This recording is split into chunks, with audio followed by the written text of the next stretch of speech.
The point of great Instagram strategy and great Instagram content is not having to think up fresh original ideas every single month, but rather seeing what is already resonating with your audience and doing more of it. At last, insights for Instagram Reels are finally here, but how the heck do we use them?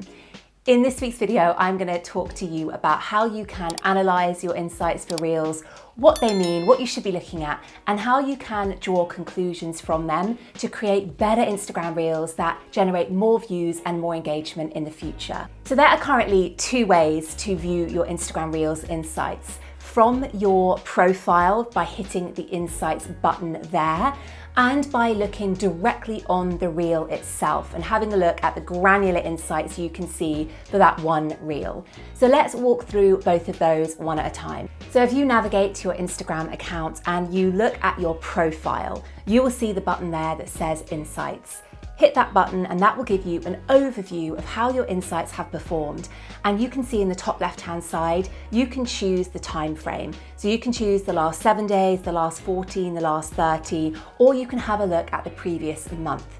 Now, when I go into this section of my app, I tend to look at the last 30 days because I find that looking at the last 7 days, it's not a huge amount of time to analyze. It doesn't give me a real good picture of how my content is performing. So I always toggle to the last 30 days.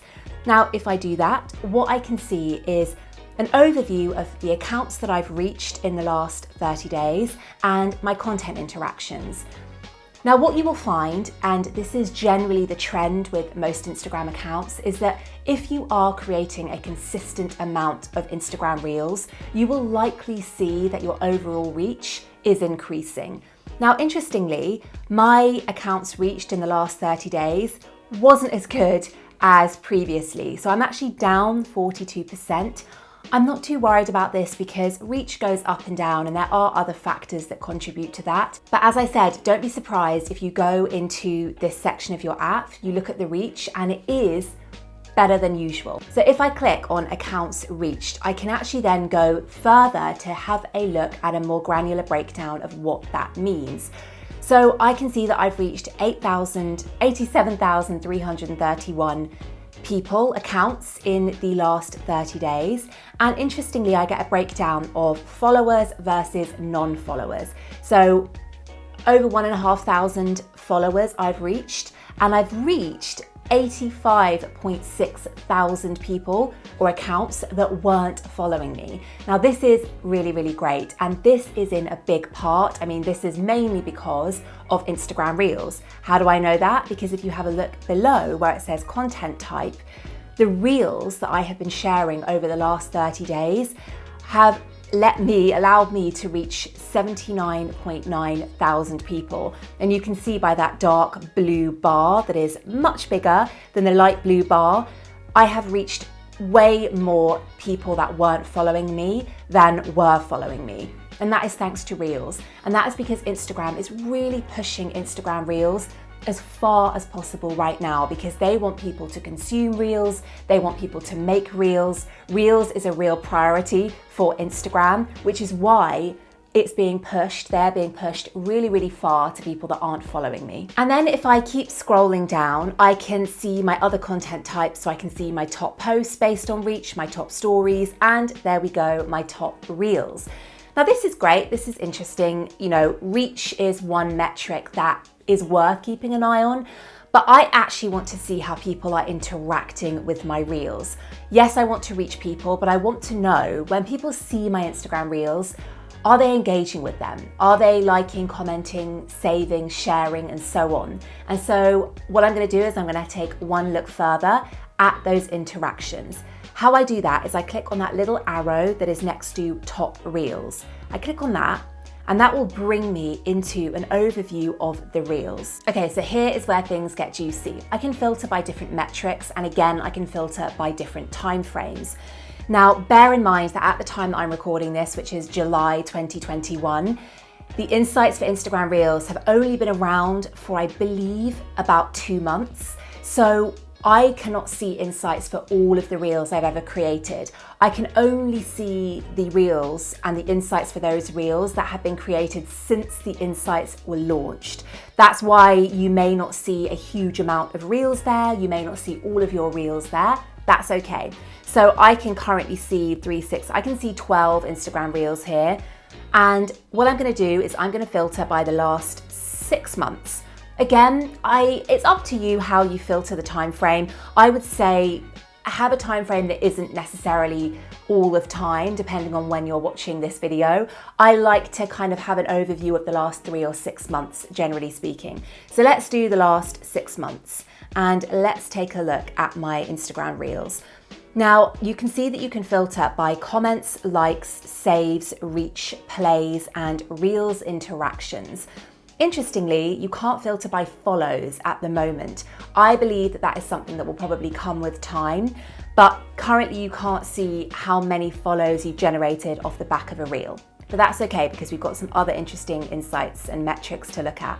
Now again, if you're based in the EU, because Facebook and the EU are currently in a dispute over data privacy, European users on Instagram cannot see the shares metric. It's frustrating, but we move, it's fine. So you can't actually filter by shares if you are in Europe, but you should be able to do this if you are in the US. So you can drill down into the different metrics. You can have a look at how many comments the reels are generated and which ones generated the most. You can have a look at saves, which is interesting. 768, wow, saves, that is a lot. Actually, let me look at the last year because I believe, okay, yeah, that's the most saves that I've generated. Now, if I were you, I would focus mainly on the reels interactions.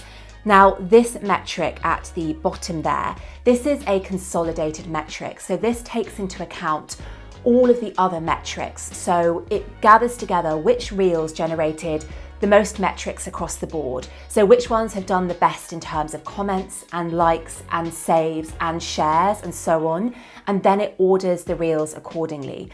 I would focus on this metric. It's the easiest one to look at and it gives you a good overview of which reels generally have performed the best and resonated the most with your audience. Now, once you have filtered by reels interactions, you want to have a look at, let's say, the top 6 reels that have surfaced there, the top most popular 6 reels of yours.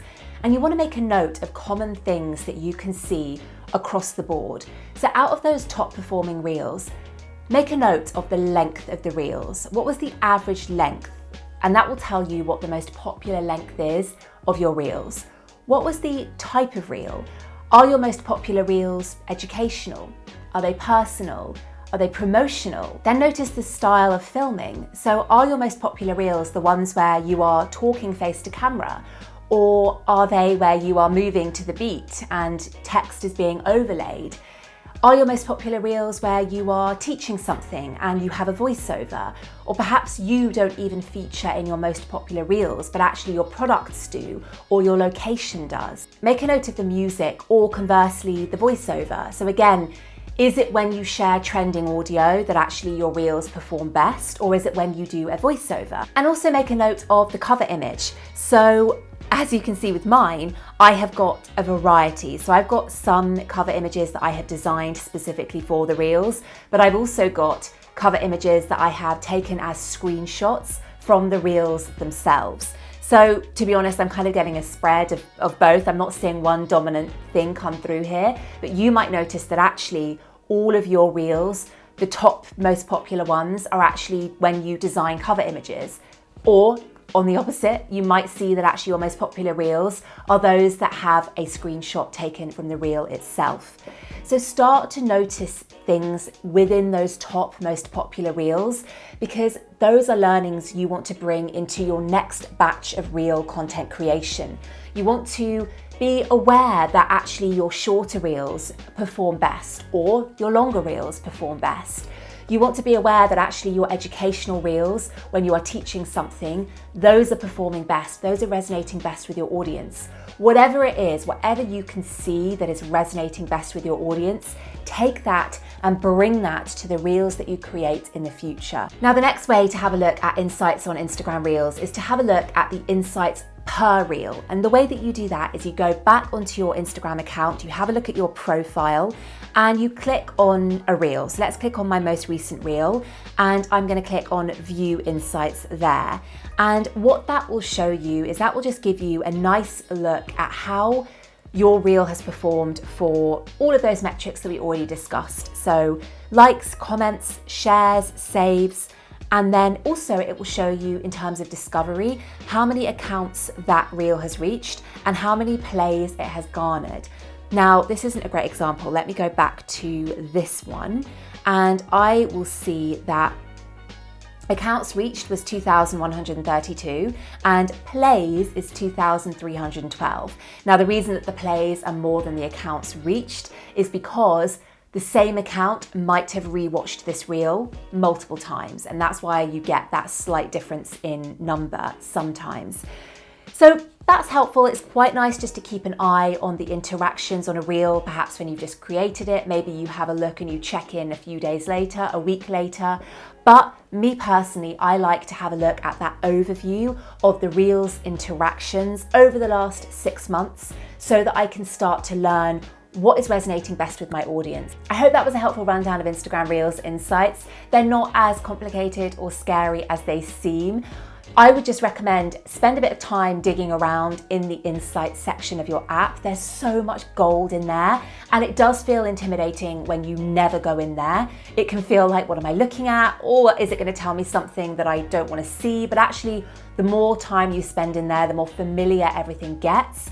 And actually, you can start to take learnings and stop reinventing the wheel. The point of great Instagram strategy and great Instagram content is not having to think up fresh original ideas every single month, but rather seeing what is already resonating with your audience and doing more of it. If you did enjoy this video, don't forget to hit the subscribe and bell button, and definitely check out this video here, which is my top insights, my top tips to create Instagram Reels that generate more views. Or this video here, which I created recently and is all about the biggest lessons that I have learned from 3 Instagram Reels doing very, very well one after the other, and what I've learned from that and what I'm taking from that into my future Reels planning. I'll see you next week for a brand new video. Thank you for watching. Bye.